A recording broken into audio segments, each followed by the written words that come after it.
general market dynamics, market structure.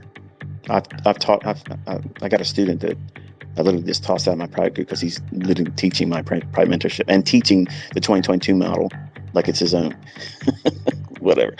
But he's online saying that I have never really done work with market structure. I've taught more about market structure than anybody has. And see, it's not just simply knowing higher high, higher low.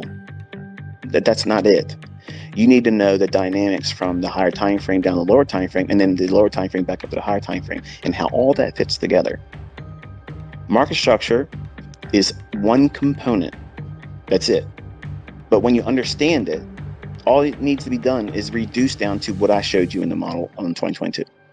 That's the only element of market structure that you need to focus on.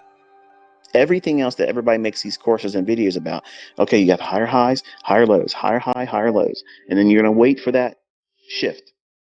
Okay, you can draw that out on a line chart and show all these perfect examples after the fact, but you're not showing examples of it right now, real time, and doing a trade.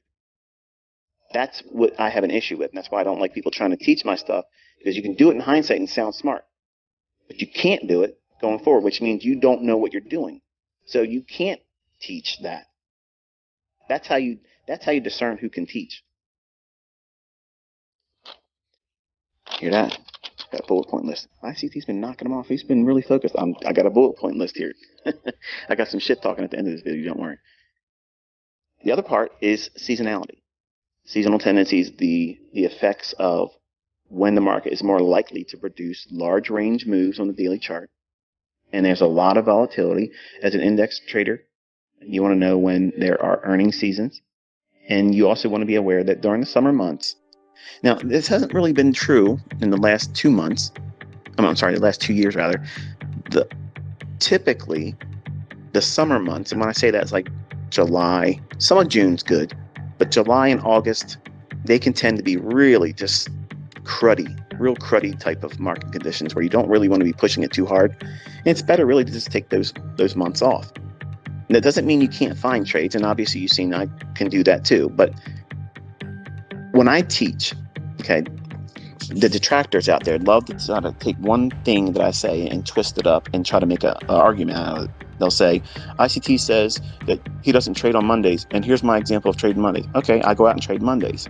I'm just telling you what I like personally. Now, you can go out there and trade, every single day of the week. I've given you tools and rules to follow doing that.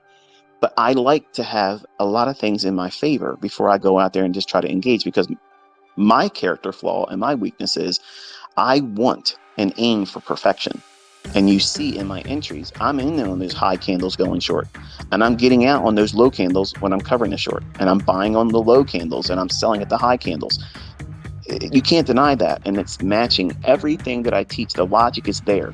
So if the shit didn't work, I couldn't produce that in live market conditions. Period. Gotta wet my whistle here. So understanding when there's the likelihood of having big moves, like for instance in spring, there's a tendency for the market to draft lower in equities. Okay, so stock indexes, or indices rather, they have a tendency to draw lower and be bearish going into the summer lows, and then going into a low in the fall time, somewhere between. I've seen it in years of my career where it starts a move in August, the last week of August, but generally it's like between mid-September and the first or second week of November. You're going to find a seasonal low there. And all you have to do is look for what I taught you in the core content. If you simply just use that model, look for index divergence, SMT divergence between the NASDAQ, the S&P, and the Dow. I don't trade the Dow. Okay, I don't care about the Dow for trading purposes, but I use it for an analysis, like dollar. I don't trade the dollar, but I've always used it as a barometer for Forex pairs. So it's going to be a diametrically opposed opinion held in dollar versus other currencies. Well, when you're comparing the three averages, S&P, NASDAQ, and Dow, and you're looking for a high to form in the spring, you want to see a divergence. One of those indices is going to fail to make a higher high. That's it. You have now witnessed the quarterly shift. Now, everything after that, start looking for market structure shifts bearishly on all time frames and look for the pattern that I taught you in the 2022 mentorship. And folks, I just fucking gave you an ATM that pays out every motherfucking year, and it gives you the bias going all the way into the summer. That's it. That's the key. That's the fucking unicorn you're looking for. Well, how about in the fall? You're looking for the opposite, because seasonal tendency wise, you're looking for a low to form. So one of those indices are going to fail to make a lower low. Once that occurs, what happens? That failed lower low in one of those averages, that's simple Dow theory. Once that shift occurs and they go breaking their short-term highs, you're now in a buy model. What does that mean? You're just looking for longs, and you keep milking the longs with the largest leverage. And you can take shorts, and you've seen me do that. But the bigger moves, the longer protracted candles on the daily and 4-hour charts are going to be to the upside after that occurs in the lows in the fall. So between, like I said, think like the second week of September to the second week of November. That's your little sweet spot. And what you're looking is you're studying, because I know you're like, can you back and tell me what you just said there again? I ain't looking at questions, but I'm sure it's probably what you're thinking. What does it look like? Where am I looking? What time frame? You're looking at a daily chart. You're looking for the highs compared between the NASDAQ, the S&P, and the Dow. Make sure I said that right. Those three averages, Dow, S&P, and NASDAQ. In the springtime, okay, April, May time period. In that time period, you're going to be looking for, as the market's going to be going up, it will be. It'll go up, and on a daily chart, one of those averages, and I don't give a flying fuck which one it is. I don't care which one it is. It's not a point of me knowing which one's going to fail to make a higher high. I'm just looking for that to occur. Once that happens, once that occurs, and then you start looking at the 1-hour and 4-hour chart to look for a shift in market structure, just like I taught in that 2022 mentorship. Once that occurs, you have watched the seasonal high form in the spring, and it's all downhill going into the summer months. Baby, if you don't know what that means, let me tell you something. Go back to your fucking charts. As many years as you fucking want, and just see how that is such a beautiful roller coaster into fucking profitability every motherfucking year. And you got clowns out there doing mentorships and signal services, and they're trying to buy all during that shit. And they're getting wrecked. They're getting destroyed, blowing out, and having to reset their simulator accounts. That's how the markets work, folks. And in the fall, on a daily chart, you're comparing the NASDAQ, the Dow, and the S&P. One of those averages are going to fail to make a lower low. All you're doing is simply waiting for that. You're simply waiting for that to occur. And once it does, go into your 4-hour chart or 1-hour chart and start looking for that shift in market structure bullishly.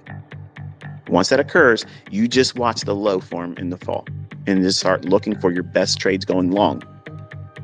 You can, if you have not been trading at least for 2 years consistently, don't fade what I just gave you. Trade only in those directions. And you're going to get the biggest fucking moves you've ever had in your trades. And you'll be able to trust that they're going to move a lot more than just 5 trade Larry in fucking Texas that wants to get 5 ticks and thinks it's a big deal because he's got 24 contracts on it. No. You want big fucking runs, big price runs. And I have students that are going in the Robbins Cup. I just gave you a beautiful blueprint to work within. Think about that. These are market dynamics that, I'll have people come in. Oh, everybody knows that. Okay, show me your fucking trades. Show me your executions going into next year. Do it. Because I'm going to be doing it. Oh, yeah, I'm going to be fucking doing it. Live accounts. Oh, yes. I'm going to be breaking fucking hearts. Motherfuckers are going to have their heads fucking smashed. Yep, your results are shit. I'm going to prove it. So we've talked about market structure. And the only importance really is knowing what I just gave you. That right there, that element of seasonality and how those shifts quarterly occur, one in the springtime for bearishness and in the fall when it's bullish. And what does it look like? The SMT divergence or Dow divergence, okay, where one of the averages diverge. And then You're looking at that shift in the market structure on a 4-hour and 1-hour chart. Once that occurs, once that fucking occurs, that is it. It's on lock. It's done. Then it's going to start grinding higher. You don't think it happened? Look at your chart.